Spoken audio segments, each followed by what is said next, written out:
paz esteja com vocês.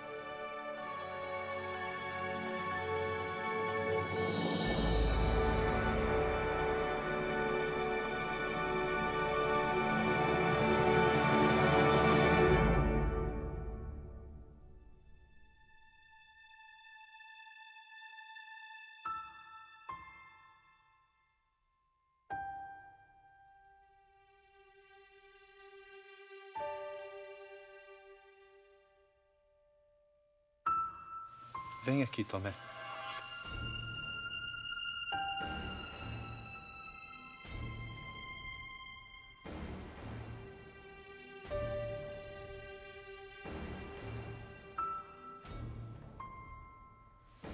Coloque o dedo na minha ferida, Tomé.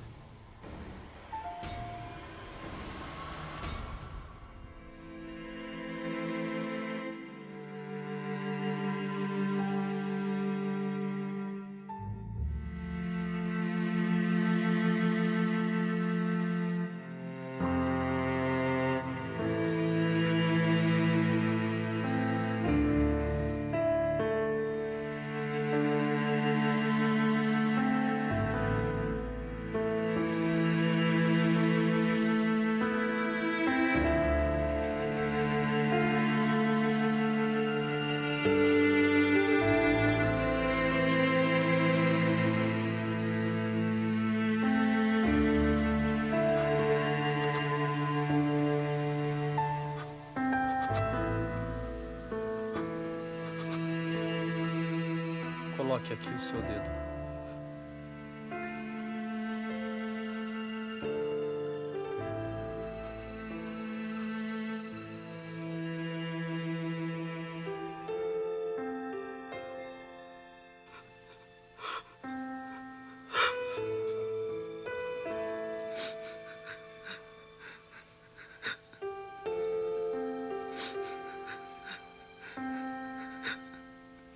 Tomé,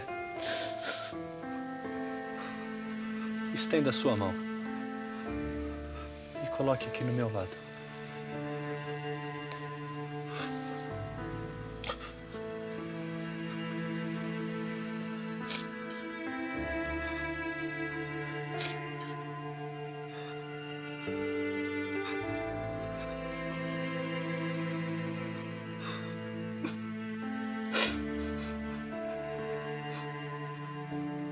Não seja incrédulo, Tomé, mas homem de fé. Meu Senhor e meu Deus, me perdoa, Senhor. Me perdoa. Você acreditou porque viu, Tomé. Felizes aqueles que acreditarem sem terem visto.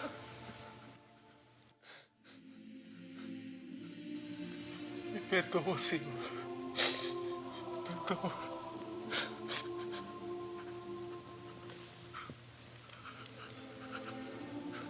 Jesus realizou muitos outros sinais diante dos discípulos, que não estão escritos nesse livro. Mas estes foram escritos para que vocês acreditem que Jesus é o Cristo, o Filho de Deus, e para que, crendo, tenham a vida em seu nome.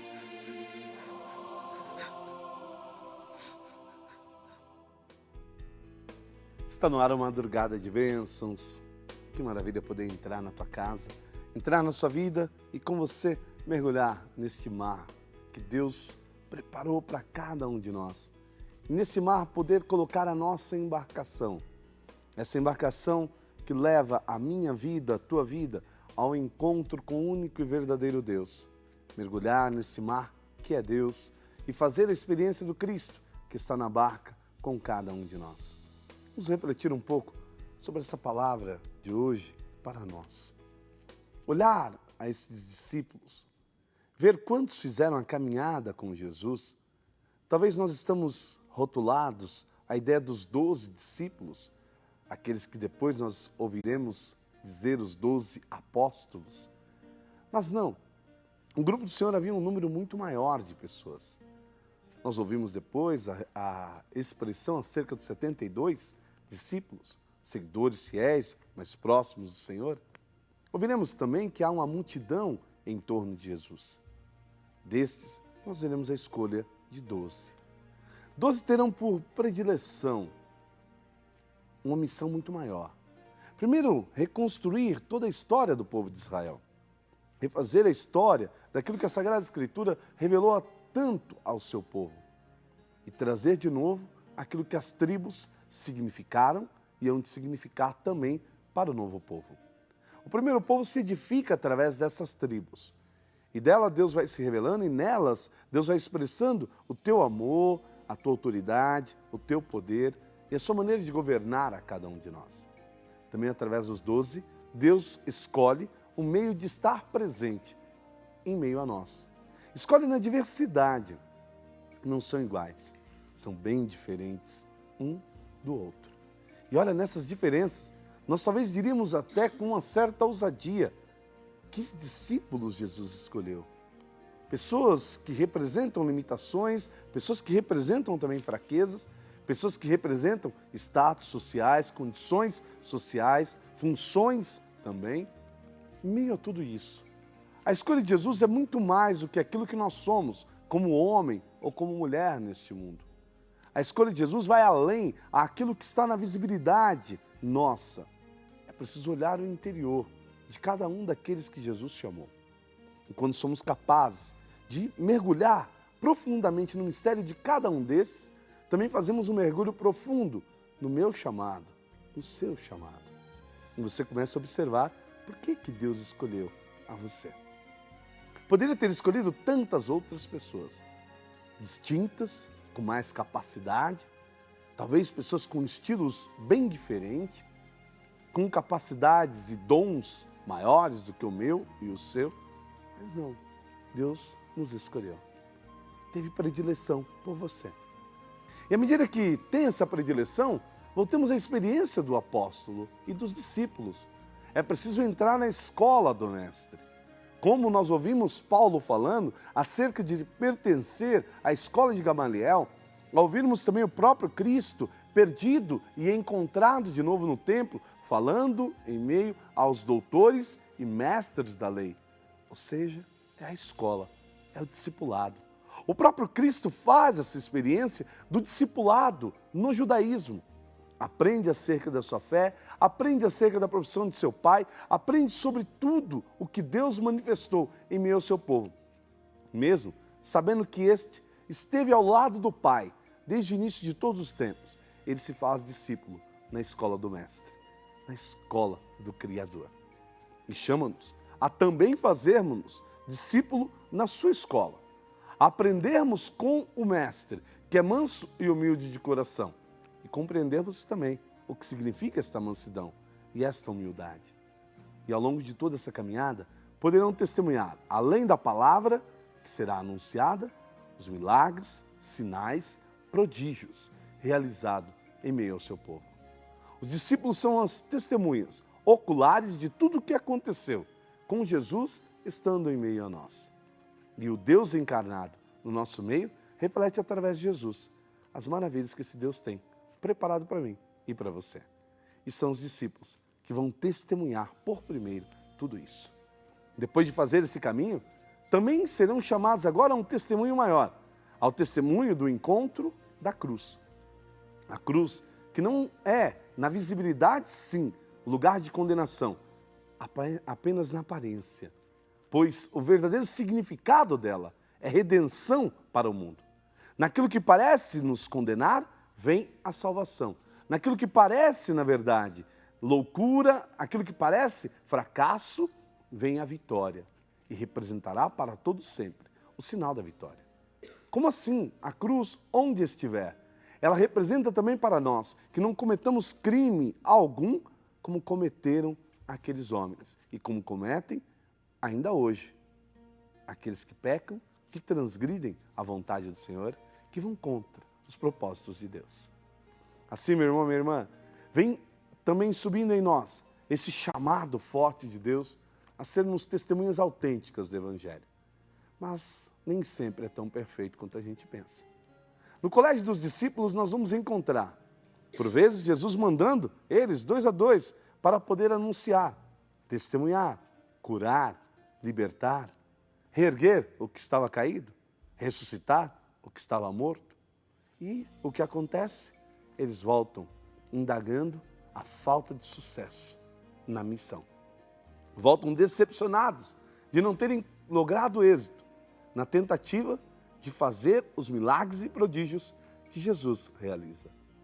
Depois os mesmos discípulos, reunidos numa grande embarcação, passarão pelo teste ao qual Pedro será submetido por primeiro a andar sobre as águas. E nesta possibilidade de andar sobre as águas, Pedro vacila. Homem de pouca fé, diz o Senhor. E esmurece, vai por água abaixo. E a mão redentora do Senhor é quem salva, é quem o traz de novo à vida. E assim nós vamos continuando com os discípulos, vendo que na longa caminhada também, falharão muitas vezes nesse testemunho, principalmente no evento pós-morte de Jesus. Depois, ao qual encontramos o Cristo crucificado na cruz e descido à sepultura, levado a este encontro com a terra, também relembrando que o que é humano, o que é corpóreo, do pó nasce e ao pó há de voltar. Mas ele, como redentor de toda a humanidade, nos leva de novo ao pó agora para nos dar a verdadeira vida, a salvação. Mas compreender isso, vai dizer aqueles discípulos, no momento ao qual todo este mover sobre a terra está acontecendo. Eles se fecham, se trancam. Jesus se coloca no meio deles, passando porta dentro. Nem abre a porta, entra, passa com tudo. E aí, os discípulos apenas o reconhecem na hora do partir do pão. Novamente veremos como na cena de hoje, o encontro de Jesus com os seus discípulos e que mostra-lhes as chagas abertas sobre o seu corpo. Aqueles que ali estão, creem, mas Tomé, chamado Dídimo, demonstra o vacilo ou ainda a fraqueza, ou mesmo com tanto testemunho de Deus, tanto sinal de Deus para nós, a descrença ainda presente. E a descrença de Tomé representa talvez um ditado ainda popular, né? Eu preciso ver para crer, eu preciso estar junto, eu preciso ir ao verdadeiro encontro para poder assim então aceitar, compreender e principalmente acreditar. O chamado de hoje para nós é, em meio a tantas tribulações e tormentas, acreditarmos em Deus incondicionalmente. Confiarmos ao Senhor, independentemente se minha vida está boa ou ruim. Se o momento agora é de rir ou de chorar. Lembre bem que a relação minha e sua com Deus é um grande casamento. Lembra da promessa do casamento? Na alegria, na tristeza, na saúde e na doença, todos os dias da nossa vida. Até que a morte os separe é o vínculo do casamento.